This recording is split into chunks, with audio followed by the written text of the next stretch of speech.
साल 2016 में बाबा रामदेव ने पतंजलि के कच्ची घानी सरसों तेल के लिए एक बड़ा विज्ञापन निकाला। इस विज्ञापन में पतंजलि ने दावा किया कि बाकी कंपनियों के सरसों तेल में मिलावट होती है, जबकि उनका तेल बिल्कुल शुद्ध है। यह दावा बहुत बड़ा था। अब सवाल यह उठता है कि अगर एफएसएसएआई पहले ही इन तेलों की जांच कर चुकी थी तो फिर उनमें मिलावट कैसे हो सकती थी? या फिर रामदेव जनता के मन में पहले से फैली शंका और अफवाहों को भुनाकर अपना तेल बेचना चाहते थे?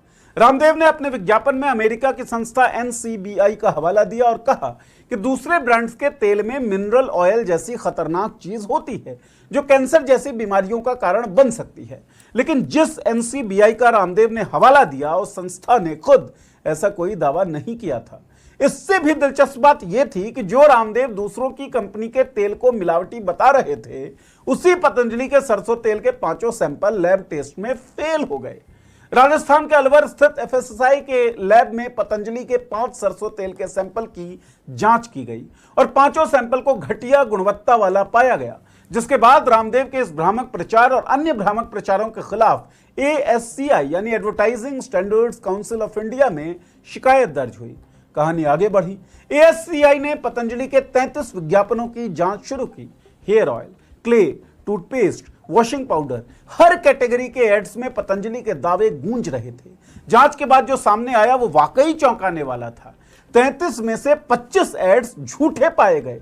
उदाहरण के लिए एक एड में दावा था कि पतंजलि का हेयर क्लिंजर और ऑयल कैंसर रोक सकता है क्योंकि उसमें मिनरल ऑयल नहीं है, लेकिन वैज्ञानिक आधार कहीं नहीं था।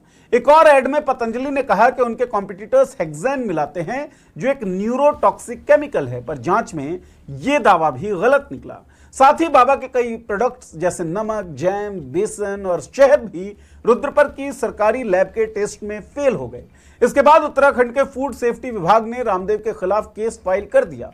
साल 2016 में हरिद्वार की लोकल कोर्ट ने पतंजलि पर गलत ब्रांडिंग और भ्रामक विज्ञापन के लिए 11 लाख रुपए का जुर्माना लगाया था, लेकिन पतंजलि ने माफी मांगी नहीं। क्या बाबा रामदेव ने विज्ञापन हटाए? नहीं।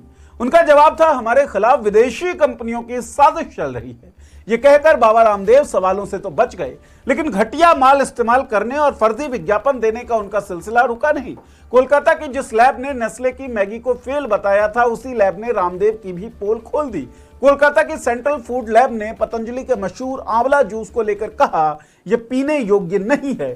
साफ कहा गया, यह जूस इंसानों के सेवन के लिए पूरी तरह अनफिट है। सबसे बड़ी बात यह है कि यह आंवला जूस ही पतंजलि का पहला प्रोडक्ट जिसने पतंजलि को बाजार में पहचान दिलाई थी, और वही प्रोडक्ट सरकारी लैब में फेल हो गया। 3 अप्रैल 2017 को आर्मी की कैंटीन स्टोर्स डिपार्टमेंट सीएसडीबी ने भी पतंजलि के आंवला जूस को अनफिट बताते हुए देश भर के 3900 से ज्यादा कैंटीन सोर्स से इसे हटा दिया। 2017 में ही गर्भवती महिलाओं को दी जाने वाली पतंजलि की शिवलिंगी बीज नाम की आयुर्वेदिक दवा भी क्वालिटी टेस्ट में फेल हो गई। इसमें 31.6% तक मिलावट मिली थी। बाबा जब यह सब कर रहा था तब हमारी सरकार क्या कर रही थी वो भी देखिए। साल 2017 में प्रधानमंत्री मोदी खुद पतंजलि के आयुर्वेद रिसर्च सेंटर का उद्घाटन करने पहुंचे। इसी साल की रॉयटर्स की एक रिपोर्ट में खुलासा हुआ कि बीजेपी शासित राज्यों में पतंजलि को जमीन खरीदने में करीब $46 मिलियन यानी लगभग 380 करोड़ रुपयों की छूट दी गई। बाबा के कारनामों का तो यह बस ट्रेलर था, पिक्चर अभी बाकी थी।